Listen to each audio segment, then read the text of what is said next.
Para los laboratorios que vamos a desarrollar, vamos a usar la última versión de sistema operativo desarrollada por Microsoft. Esta versión se llama Windows Server 2008 R2. La versión anterior a esta se llamaba Windows Server 2008. Al pasar de 2008 a 2008 R2 se incluyen nuevas características y nuevas tecnologías.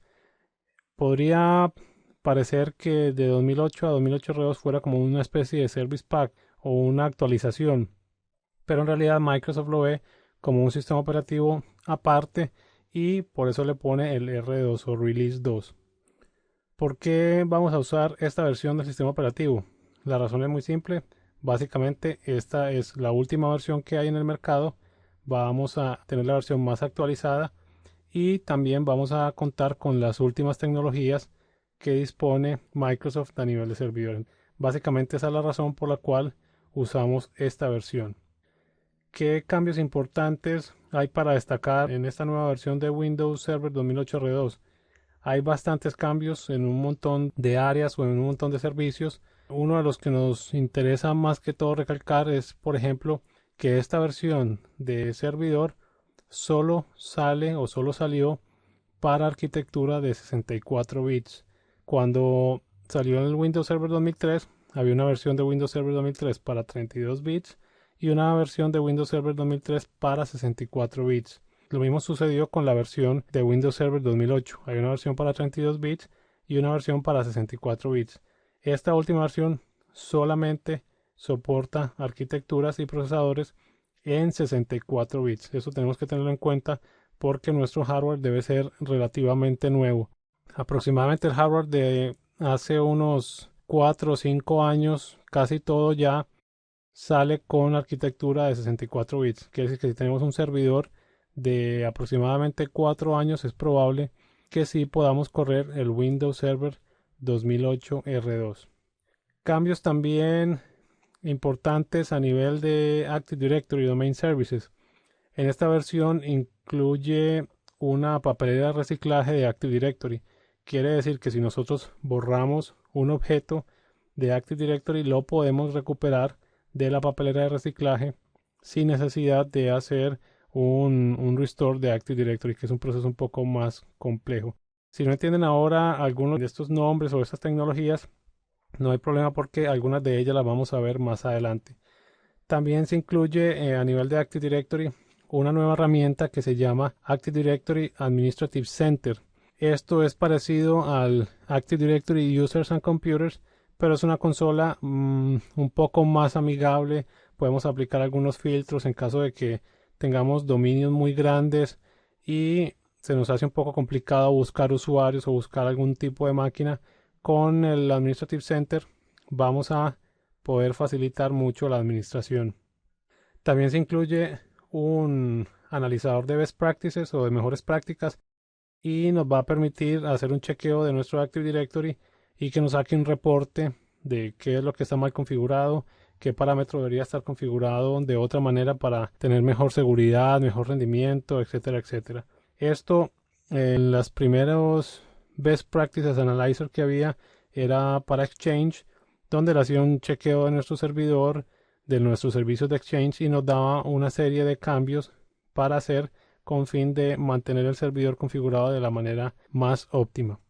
También a nivel de DNS se incluye una nueva tecnología que se llama DNSSEC. DNSSEC permite usar certificados digitales para firmar las zonas de Active Directory, para firmar los registros.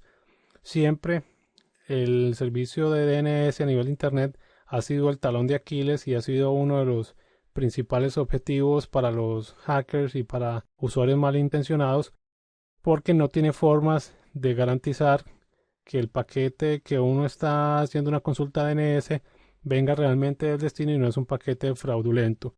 Ya con esta tecnología de DNS Security vamos a poder mejorar la seguridad de nuestra infraestructura. También otra nueva característica que es un poco más avanzada es que tiene una tecnología que se llama DNS Socket Pool. DNS Socket Pool lo que permite es que cuando el servidor de DNS hace una consulta hacia Internet, el puerto de origen lo usa un puerto de origen aleatorio. En versiones anteriores, cuando el servidor hacía una consulta, siempre usaba el mismo puerto de origen. ¿Qué pasaba? Alguien que estaba fuera de la red podía hacer un paquete falso y hacerle una consulta a nuestro servidor, y cuando el servidor iba a preguntar a Internet, él respondía los paquetes haciendo falsa el origen de la respuesta, y el servidor tomaba ese paquete como que fuera una respuesta válida porque él sabía en qué puerto lo mandó y desde qué servidor lo debe recibir. Y la persona podía meter en nuestra caché del servidor de DNS registros inválidos, haciendo que nuestros servidores dieran la IP falsa a otros usuarios que se querían conectar, por ejemplo, a sitios de bancos, a sitios específicos, y estos usuarios podían obtener nuestras contraseñas a nivel de metiéndole basura en el caché del DNS. Entonces ya eso se arregla usando paquetes de origen aleatorios. Ya es muy difícil que el usuario sepa desde qué paquete va a salir la consulta. También a nivel de Group Policy tenemos nuevos CMLETs o comandos de PowerShell, por medio del cual podemos administrar prácticamente toda la parte de Group Policies usando scripting o usando la consola de comandos de PowerShell. También podemos ejecutar o agregar en las políticas, en los Logon Script y en los Startup Script, podemos agregar scripts de PowerShell, con lo cual podemos también automatizar mucho la administración de las máquinas y de los usuarios. También tenemos una nueva tecnología muy interesante que se llama Group Policy Preferences. Son preferencias de políticas de grupo. Cuando nosotros usamos Group Policies, lo que estamos diciendo es, este parámetro es así y el usuario no lo puede cambiar. Con el Group Policy Preferences lo que estamos haciendo es diciendo, esto es recomendable que esté así, pero el usuario lo va a poder cambiar, y nos permite agregar cosas que antes no podíamos administrar. Eso también vamos a ver un laboratorio específicamente de esto, de Group Policy Preferences, donde podemos asignar mapeos a los usuarios, donde podemos cambiar opciones del Internet Explorer y un montón de cosas que a nivel de Group Policies no podemos administrar de esta manera. También se agrega una nueva forma de trabajar las políticas y se llama Started Group Policy Objects. Estos son archivos de plantillas de políticas que nosotros podemos importar en nuestro Active Directory y ya vienen preconfigurados con los parámetros recomendables para un entorno seguro. Entonces hay varios templates que nosotros podemos aplicar a nuestro dominio y los podemos afinar. No tenemos que crear la política de cero, sino que podemos basarnos en esos templates, aplicarlos a nuestro dominio y modificarlos. Esto nos va a ahorrar mucho trabajo. Vamos a tener un entorno bastante seguro y sin necesidad de conocer mucho cada aspecto de la política que se está configurando. Simplemente vamos a revisar qué parámetros configura la política y vamos apagando los que no necesitamos o los que queremos cambiar. También se agregan un montón de políticas nuevas, tanto para las máquinas con Windows Vista como para Windows 7.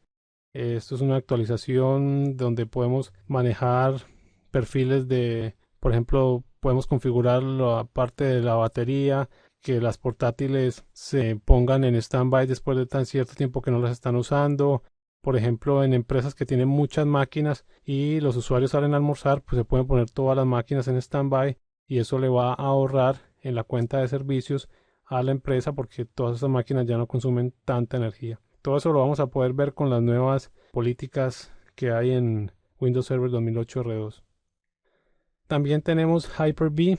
En Hyper-V, que es la plataforma de virtualización de Microsoft, Hyper-V ahora permite una forma de mover las máquinas entre nodos de un clúster que se llama Live Migration, donde por ejemplo nosotros tenemos una máquina virtual corriendo en el nodo A y vamos a apagar ese nodo para darle mantenimiento o se presenta algún problema.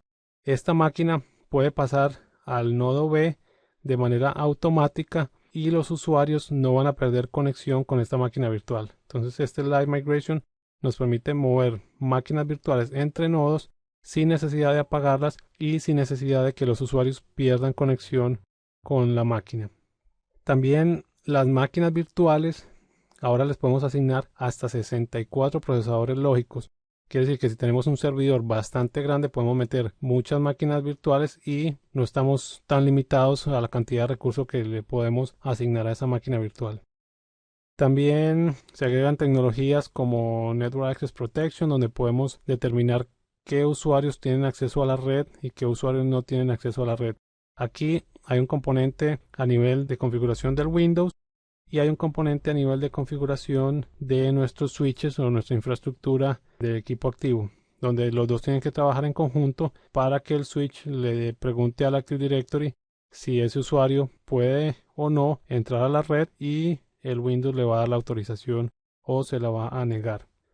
También a nivel de networking, a nivel de red, hay una nueva característica que se llama Direct Access. Con Direct Access lo que hacemos es tener acceso a nuestra red corporativa como si estuviéramos de manera local sin necesidad de usar un VPN. Lo que nos permite eso es que si estamos con usuarios móviles, estos usuarios pueden estar en sus casas, pueden estar en hoteles y van a estar pegados como que si estuvieran con el cable de red conectado directamente.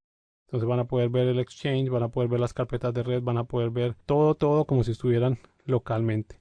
También hay una nueva tecnología que se llama Branch Cache, que nos va a permitir, por ejemplo, si tenemos una oficina secundaria, mantener un caché de los archivos que los usuarios ven o usan desde la otra sucursal.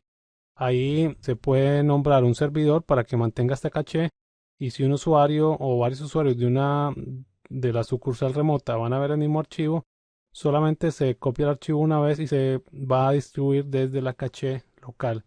Esto va a hacer que el uso de nuestros enlaces de WAN sean utilizados más eficientemente y haya menos tráfico en ese enlace que muchas veces es bastante lento.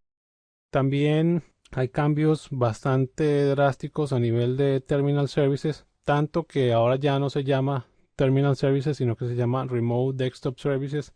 Toda la tecnología, todos los nombres prácticamente cambiaron. En la parte de terminal no la vamos a ver muy profundamente en este curso, pero sí vamos a tratar de agregar posteriormente algo donde se dé una pequeña introducción a nivel de Remote Desktop Services. A nivel de seguridad hay una nueva tecnología que se llama App Locker o Locker de aplicaciones. Esto va a reemplazar el Software Restriction Policies, con lo que nosotros podemos decir qué ejecutables se van a poder ejecutar en las máquinas de los usuarios y cuáles no. Este App Locker solo funciona con clientes que tengan Windows 7, nada más no se puede aplicar con otras versiones. También hay una nueva forma de instalar el Windows Server que se llama Server Core. Esta instalación lo que hace es que instala todo el sistema operativo, pero no instala la parte gráfica. Lo que vamos a tener es cuando prendemos el servidor, vamos a tener una pantalla como un DOS, de donde vamos de ahí a administrar nuestro servidor. Este servidor lo podemos administrar de manera remota con las herramientas de administración de Microsoft como si fuera un servidor gráfico. ¿Cuál es la idea de este Server Core? Server Core lo que va a permitir es cuando nosotros instalamos el servidor, como no se instala la parte gráfica, la mayoría de los parches que libera Microsoft son para corregir errores o vulnerabilidades del entorno gráfico, casi un 80% de los parches. Quiere decir que ese servidor, al no tener nada de la parte gráfica, no se le va a tener que actualizar, va a ser un servidor más seguro, menos vulnerable a problemas de seguridad y lo podemos administrar perfectamente de manera remota. Eso sería la forma de instalar o el Windows que se llama Server Core. ¿Cuáles son las versiones principales que hay ahora de Windows Server 2008 R2? Hay una nueva versión que se llama Windows Server 2008 R2 Foundation. Esta versión sale al mercado básicamente para competir con las versiones de Linux. Es un Windows Server más barato, está limitado a 15 usuarios, es como un Windows más económico para empresas pequeñas que no tienen mucho presupuesto para instalar sus servidores. Y esta versión solo se vende a través de fabricantes de equipo como HP, Dell, etcétera, etcétera, donde te venden un servidor con el Windows Server 2008 R2 Foundation. También vienen las versiones normales, que es Windows Server 2008 R2 Standard, Windows Server 2008 R2 Enterprise y Windows Server 2008 R2 Data Center. También se sigue manteniendo la versión de Windows Web Server 2008 R2, que es la versión básicamente para usar en servidores web. En las notas del video, en la parte de abajo, vamos a encontrar una lista más detallada de los cambios de funcionalidad en Windows Server 2008 R2. Y adicionalmente hay otro link donde vamos a ver cuáles son, una descripción donde están las ediciones de Windows Server 2008 R2.